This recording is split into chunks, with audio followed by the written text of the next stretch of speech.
le village de Parnay-sur-Roc. Tu en parlais à l'instant, chef. Hein, tu parlais...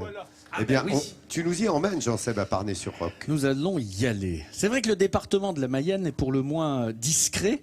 C'est sans doute pour cela qu'il a gardé un charme qui est totalement authentique. On va le découvrir à nouveau ce matin en allant à 11 km de Laval, dans cette petite cité de caractère, Parnay-sur-Roc, village installé sur un coteau qui domine la rivière Ouette. Vieux village du 8e siècle avec une ambiance bucolique.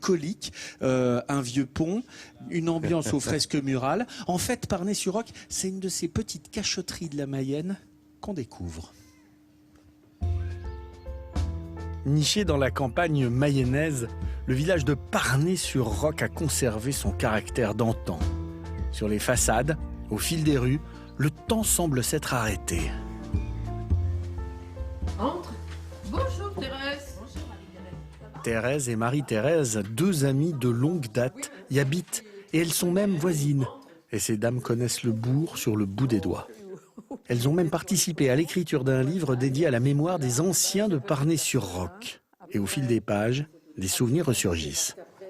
Ici, je suis avec Juliette. On faisait la polka de 1900. C'est des souvenirs inoubliables, oui. Nous, on aime notre village, on est nés là, nos familles sont là depuis, enfin la mienne depuis plusieurs générations.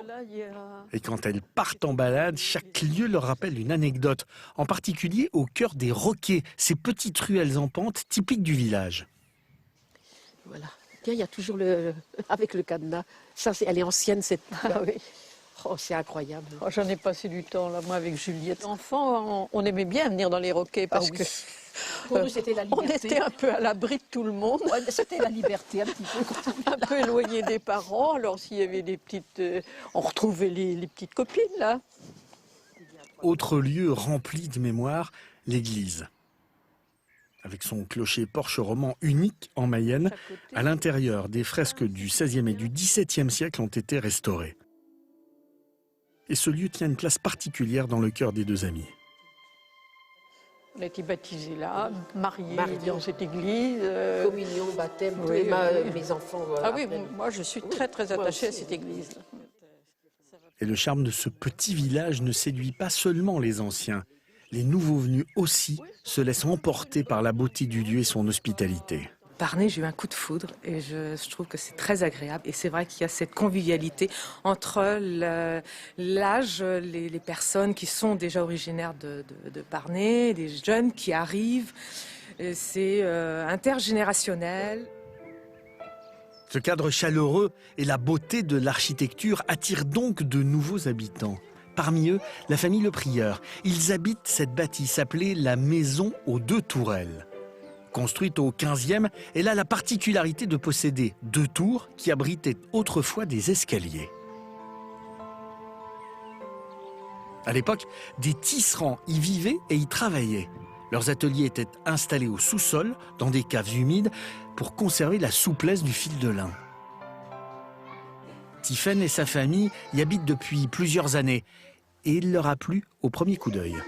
Quand on a visité la maison, on a eu un coup de cœur quand on l'a vu de l'extérieur. Et puis notre grande, qui avait 4 ans à l'époque, c'est vrai qu'on l'a visitée avec elle, elle a tout de suite eu aussi le coup de cœur parce que c'était la maison de princesse, voilà, avec les deux tourelles, donc l'escalier, donc la maison de princesse. Et des maisons tout droit sorties des contes de fées, il y en a plusieurs à Parnay-sur-Roc, comme la maison Fripier, construite en 1868 avec les remarquables dessins de sa façade en briques, ou encore la maison de la Croix-Blanche et son étage à Colombage et à Encorbellement. Elle abritait aussi des tisserands. Le passé industriel de la Mayenne a façonné le village. Et au détour d'une rue, même si la nature a repris ses droits, il est impossible de ne pas remarquer cet imposant four à chaux. Au XIXe siècle, les habitants y produisaient de la chaux qui servait ensuite à enrichir les sols des champs aux alentours. Les ouvriers vivaient tout près du four dans des maisons dédiées. Et après plusieurs années à Paris, Claude est revenu à Parnay-sur-Roc, son village natal. Il a décidé d'installer son élevage de truites ici, juste en face de ses habitations ouvrières. Et c'est un environnement dont il ne se lasse pas. Tout est plaisant, quoi. Le village est joli, c'est familial, ces villages-là, quoi. Les gens sont agréables, voilà, quoi. Tout se passe bien. Tout le monde se connaît, quoi. Fiers de leur patrimoine, les habitants de Parnay-sur-Roc vivent là-bas en toute quiétude et tranquillité. Alors, on l'a vu à la fin du reportage, je voudrais revenir sur une des particularités de Parnay-sur-Roc, c'est cette activité de four à chaud qu'on a découvert avec...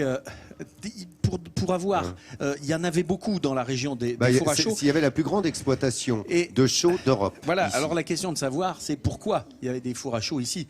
Parce qu'il y avait les 3 éléments indispensables à la fabrication de la chaux. Il y avait du bois en abondance, du charbon de terre qui est absolument indispensable pour fabriquer de la chaux, avec du calcaire. Le calcaire, on le voit, qui est juste à côté de nous sur ce château, puisque la pierre calcaire ne manque pas ici. Et cet ensemble de Parnay-sur-Roc, de fours et de maisons ouvrières attenantes à l'usine est extrêmement particulière et tout à fait intéressante dans le patrimoine industriel du 19e siècle. L'autre particularité de Parnay-sur-Roc, c'est ce livre qu'on a vu également dans leur reportage, ce livre qui a été écrit par le Club des Anciens de Parnay-sur-Roc, ouvrage de souvenirs et de récits qui raconte cette vie rurale de la fin du 19e siècle, du début du 20e siècle jusqu'au milieu du 20e siècle, et c'est extrêmement intéressant de découvrir toutes les anecdotes qui ont été racontées, qui permettent de découvrir une France rurale qui a presque disparu, qui en tout cas a énormément changé, et c'est un véritable témoignage pour les générations qui viennent, et c'est très bien que ce genre d'initiative soit faite dans les villages, parce que ça permet en plus de créer du lien entre les générations, et ça c'est bien. Bravo, merci. Merci pour cette précision. C'est toi qui crée le lien en nous donnant cette information. On te lit comme un livre ouvert, puisque tu parlais de lecture.